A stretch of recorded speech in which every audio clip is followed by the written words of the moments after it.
అందరికీ నమస్కారం అండి. ఈరోజు కథ మన పెళ్లి జరగడం కుదరదు, నన్ను క్షమించండి. తలదించుకుని చెప్తున్న మాధురి వైపు ఆశ్చర్యంగా చూశాడు విశాల్. నేనంటే ఇష్టం లేదా? ఇష్టం లేదని చెప్పొద్దనుకుంటూనే అడిగాడు విశాల్. కాదన్నట్టుగా తల అడ్డంగా ఊపింది మాధురి. మరి ఎంగేజ్మెంట్ జరిగాక ఎందుకు పెళ్లి వద్దంటున్నావు? మాధురి నిశ్శబ్దాన్ని ఛేదిస్తూ మా వాళ్ళేమైనా అన్నారా? విశాల్ ప్రశ్నించిన వెంటనే లేదు లేదు, మీ వాళ్ళు చాలా మంచివాళ్ళు, వాళ్లతో మీతో ఏమీ ప్రాబ్లం లేదు. ప్రాబ్లం నాకుంది, కంటి నిండా నీళ్లతో ఏడుపు కంట్రోల్ చేసుకుంటూ చెప్పింది మాధురి. మాధురికి కళ్ళు తుడుచుకోవడానికి తన పాకెట్ నుంచి నాప్కిన్ తీసి ఇచ్చి, ప్లీజ్ మాధురి, నీ కళ్ళల్లో నీళ్లు నేను చూడలేను. నా మీద నమ్మకం ఉంటే ప్రాబ్లం ఏమిటో చెప్పు ప్లీజ్ అంటూ మంచినీళ్ళ గ్లాస్ ఇచ్చి మాధురి కళ్ళలోకి చూస్తూ అన్నాడు విశాల్. విశాల్ తల్లిదండ్రులకు ఒక్కగానొక్క కొడుకు.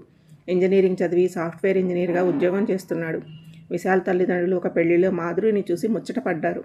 వివరాలు కనుక్కుంటే మంచి అమ్మాయి అని దిగువ మధ్యతరగతి కుటుంబం. తండ్రి లేడు. తల్లి రాజమ్మ కష్టపడి కొడుకుని కూతుర్ని పెంచింది. కొడుకు పెళ్లి చేశాక వేరే ఉంటున్నాడు. మాధురి డిగ్రీ చదువుకుంది అని తెలిసింది. పెళ్లి చూపులకు వెళ్ళినప్పుడే విశాల్ అందంగా అమాయకంగా కనిపిస్తున్న మాధురిని చూసి మనసు పారేసుకున్నాడు. మాధురి వాళ్ళది 2 గదుల చిన్న ఇల్లు. ఒక గదిలో మాధురి రాజమ్మ ఉంటారు. మరో గదిలో మాధురి వాళ్ళ అన్నయ్య భార్యా పిల్లలతో ఉంటున్నాడు. వాళ్ళ పరిస్థితి చూసి కట్నం అక్కరలేదు, సాంప్రదాయబద్ధంగా పెళ్లి చేస్తే చాలు అన్నారు విశాల్ తల్లిదండ్రులు. పెళ్లి చూపులు అయిన వారం రోజుల్లో ఎంగేజ్మెంట్ జరిగింది. ఎంగేజ్మెంట్ రోజు కన్యాదానం ఎవరు చేస్తారో అని విశాల్ తల్లి మీనాక్షి రాజమ్మను అడిగింది. నా కొడుకు చేస్తాడు అని చెప్పింది రాజమ్మ. పెళ్లి పనులు చురుగ్గా జరుగుతున్నాయి. పెళ్లి డేట్కి ఇంకా నెలే ఉంది. సడన్గా మాధురి విశాల్కి ఫోన్ చేసి కలవాలని చెప్పింది. మాధురి ఇంటికి దగ్గరలో ఉన్న కేఫ్లో కలుద్దామని చెప్పాడు విశాల్. తమ ఫస్ట్ డేట్ అని మురిసిపోతూ వచ్చిన విశాల్కి మాధురి పెళ్లి జరగదు అనేసరికి చుక్కలు కనిపించాయి. మాధురి తనను తాను సంభాళించుకుని చెప్పడం స్టార్ట్ చేసింది. ఎందుకు పెళ్ళి వద్దంటున్నానో తెలియాలంటే మీకు మా అమ్మ రాజమ్మ గురించి తెలియాలి. మా నాన్నకు మా అమ్మ రెండో భార్య. అమ్మ కంటే ముందు అమ్మ అక్క అంటే నా పెద్దమ్మతో మా నాన్న పెళ్లి జరిగింది. పెళ్ళి అయ్యాక ఒక కొడుకుని కని ఆవిడ బాలింత రోగంతో చనిపోయింది. చనిపోవడానికి ముందు కొడుకును మా అమ్మ చేతిలో పెట్టి చనిపోయిందట. పెద్దమ్మ చనిపోవడంతో నాన్న ఇంకో పెళ్లి చేసుకుంటే వచ్చే ఆవిడ అన్నయ్యని సరిగ్గా చూసుకోదని భయపడ్డా మా అమ్మమ్మ తాతయ్య మా అమ్మనిచ్చి నాన్నకి రెండో పెళ్లి చేశారు. అలా మా అమ్మ మా నాన్నకి రెండో భార్య అయ్యింది. అమ్మ అన్నయ్యని చాలా బాగా చూసుకునేది. సొంత అక్కకడికే కదా తన బిడ్డలాగా పెంచింది. తనకి పిల్లలు పుడితే ఎక్కడ అన్నయ్యను సరిగా చూసుకోదు అని అమ్మ గర్భవతి అయినప్పుడల్లా నాన్న అబార్షన్ చేయించేవాడట. అన్నయ్యకు 10 ఏళ్లప్పుడు నాన్న యాక్సిడెంట్ అయి చనిపోయాడు. అప్పటికే అమ్మ 3 నెలల గర్భవతి. నేను పుట్టడం ఆపేవాళ్ళు లేకపోవడం వల్ల నేను పుట్టాను. చిన్నతనంలో అన్నయ్య అమ్మనే తన తల్లి అనుకున్నాడు. నాన్న చనిపోయేటప్పటికి 2 గదుల ఇల్లు తప్ప వేరే ఆస్తుపాస్తులేవీ లేవు. మా ఇల్లు అమ్మకు ఆస్తి మాత్రమే కాదు, తన అక్క జ్ఞాపకాలు, మా చిన్నతనం, మా నాన్న జ్ఞాపకాలు అన్నీ ఆ ఇంటిలోనే. మమ్మల్ని పెంచడానికి చదువురాని అమ్మ చాలానే కష్టపడింది. ఉదయం స్కూల్లో ఆయాగా పనిచేసేది. ఇంటికి వచ్చాక బీడీలు చేసేది, పూలు అల్లేది. ఒక్క క్షణం ఖాళీగా ఉండేది కాదు. పెద్దవుతున్న కొద్దీ అన్నయ్యకు అమ్మ సొంత తల్లి కాదని తెలిసి దూరం పెట్టసాగాడు. ఉద్యోగం వచ్చినా ఇంట్లో జీతం ఇచ్చేవాడు కాదు. పరుషంగా మాట్లాడేవాడు. అయినా అమ్మ అన్నయ్యని దూరం పెట్టలేదు. ఎవరైనా ఎంతమంది పిల్లలు అని అడిగితే ఒక కొడుకు ఒక కూతురు అని చెప్తుంది. మాటకు ముందు మాటకు తర్వాత నా కొడుకు అని అంటుంది అమ్మ. ఎందుకలా అని అడిగితే ఎంతైనా మొదటి బిడ్డ కదే, అలాగే ఉంటుంది. రేపు నీకు పెళ్ళయి బిడ్డలు కలిగితే తెలుస్తుంది అంటుంది అని విరక్తిగా నవ్వింది మాధురి. అన్నయ్యలో ఉన్న స్వార్థాన్ని అమ్మ ఏనాడూ పట్టించుకోలేదు. పైసా పైసా పొదుపు చేసి 1,00,000 రూపాయలు కూడబెట్టింది. అవి నా పెళ్లి కోసం ఫిక్స్ చేద్దామనుకుంది. కానీ అన్నయ్య కోరుకున్న అమ్మాయితో పెళ్లికి అవి ఖర్చు పెట్టేసింది. పెళ్ళైన వారం రోజుల్లోనే అన్నయ్య తన గదిలో అమ్మతో మాట మాత్రం కూడా చెప్పకుండా వేరే కాపురం పెట్టాడు.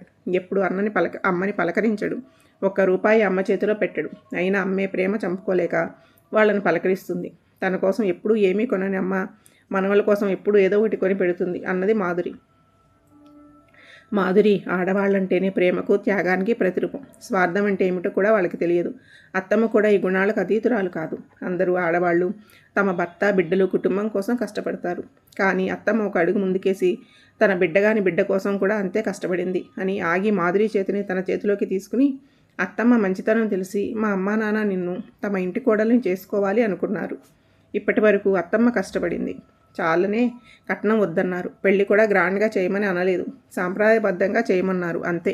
అలాంటి మంచి తల్లి పెంపకంలో పెరిగిన నువ్వు మా ఇంటిని ఆనంద నిలయం చేస్తావు అని మా వాళ్ళ నమ్మకం. నవ్వుతూ మాధురి మొహంలోకి చూస్తూ అన్నాడు విశాల్. అలాగే జరిగి ఉండేది. కానీ నా పెళ్లితో అమ్మ అన్నీ కోల్పోవాల్సి వస్తుంది. అమ్మ ఇప్పటివరకు దాచిన డబ్బుతో పెళ్లి చేస్తుంది. అన్నయ్య దగ్గర 1 రూపాయి కూడా అడగలేదు. అన్నయ్య ఇస్తానను అనలేదు. కన్యాదానం చేయడానికి నాకు తండ్రి లేడు. నిన్న అమ్మ అన్నయ్య వదినను అల్లుడి కాళ్ళు కడిగి కన్యాదానం చేయమని అడిగింది. అన్నయ్య తన స్వార్థం మరోసారి బయటపెట్టాడు. నా కన్యాదానం చేయాలి అంటే మీ కాళ్ళు కడగాలిగా. దానికి అన్నయ్య ప్రతిఫలం అడిగాడు. ప్రతిఫలం ఏమిటో తెలుసా? ఇప్పుడు మేముంటున్న గది. దాన్ని పూర్తిగా తనకిచ్చి అమ్మని వెళ్ళిపోమన్నాడు. ఎప్పటికైనా వాడికి ఇవ్వాల్సిందేగా. అదేదో ఇప్పుడే ఇస్తాను అని అమ్మ కూడా ఒప్పుకుంది. ఇంతకాలం చిన్నదో పెద్దదో సొంత గూట్లో ఉన్నమ్మ నా పెళ్లితో ఆ గూడు కూడా కోల్పోతుంది విశాల్ అని ఇక ఆపుకోలేక మాధురి ఏడ్చేసింది. మొదట తన అక్క కోసం, తర్వాత అన్నయ్య కోసం, ఇప్పుడు నా కోసం. తన జీవితం అంతా త్యాగాలే. తనకంటూ ఏమీ మిగుల్చుకోలేదు. ఇక చాలు. నా పెళ్లితో అమ్మకున్న ఒక్క ఆసరా కూడా పోతుంది. అందుకే పెళ్లి వద్దంటున్నాను. ప్లీజ్ అర్థం చేసుకోండి అని మాధురి కళ్ళు మూసుకుంది. ఇక ఏమీ మాట్లాడలేక. ఈ మాత్రం దానికి పెళ్లి వద్దంటున్నావా? అత్తమ్మ ఇల్లు అత్తమ్మ నుండి ఎవరూ తీసుకోకుండా నేను చూసుకుంటాను. నువ్వు ఇంకేమీ ఆలోచించకు. అనుకున్న ప్రకారం అనుకున్న డేట్కే మన పెళ్లి జరుగుతుంది. నువ్వేం వరి అవ్వకు. అన్నీ నేను చూసుకుంటాను. ఓకేనా అన్నాడు విశాల్. నెల రోజుల తర్వాత రాజమ్మ ఇంటి ముందు చక్కగా అలంకరించిన కళ్యాణ మండపంలో మాధురి విశాలుల పెళ్లి చేస్తున్న శాస్త్రి దంపతులు మైక్లో మాట్లాడుతున్నారు. పెళ్లికి వచ్చిన పెద్దలారా, ఈరోజు మీరు చూడబోయే పెళ్లి వైదిక పద్ధతిలో జరుగుతుంది. దీనిని వైదిక వివాహమని, క్షత్రియ వివాహమని అంటారు. సీతమ్మ వారిని రాముల వారు వైదిక వివాహమే చేసుకున్నారు. పూర్వపు రోజుల్లో రాజకుటుంబాలలో పెళ్లిళ్ళు వైదిక పద్ధతిలోనే జరిగేవి. మరి వరుడు విశాలు, వధువు మాధురి కూడా నేడు వైదిక వివాహం చేసుకుంటున్నారు. కాబట్టి మీరందరూ కూడా వారిని ఆశీర్వదించండి. ఇప్పుడు కన్యాదానం జరుగుతుంది. అన్ని పెళ్లిళ్లలో వరుడి కాళ్ళు వధువు తల్లిదండ్రులు కడుగుతారు. వైదిక వివాహంలో వరుడి కాళ్ళు వధువు కడుగుతుంది అని అన్నారు. వరుడు విశాల్ పీట మీద కూర్చుని కాళ్ళు తాంబూలంలో పెట్టాడు. శాస్త్రి దంపతులు మంత్రాలు చదువుతూ కంకణం కట్టిన ఇత్తడి సర్వతో విశాల్ కాళ్ల మీద నీళ్లు పోస్తున్నారు. వధువు మాధురి విశాల్ కాళ్ళు కడిగి పసుపు కుంకుమ పెట్టింది. రాజమ్మ ఆనంద బాష్పాలతో కాళ్ళు కడిగే ఘట్టాన్ని సంతోషంగా చూసింది. కాళ్ళు కడిగే ఘట్టం తర్వాత వధువు తల్లి తండ్రులు చేయాల్సిన పనులన్నీ శాస్త్రి దంపతులే నిర్వహిస్తూ వివాహ ప్రాముఖ్యాన్ని, వధువులకు వారి బాధ్యతలు వివరిస్తూ పెళ్లిలో ప్రతి ఘట్టాన్ని వివరించి చెప్తూ సాంప్రదాయబద్ధంగా పెళ్లి చేశారు. పెళ్లికి వచ్చిన వారందరికీ వైదిక వివాహం చాలా నచ్చింది. శాస్త్రి దంపతులను పెళ్లి బాగా చేశారని అభినందించి వారి పిల్లల పెళ్లిళ్ళు కూడా వైదిక పద్ధతిలోనే చేస్తామని శాస్త్రి దంపతుల విజిటింగ్ కార్డు తీసుకున్నారు.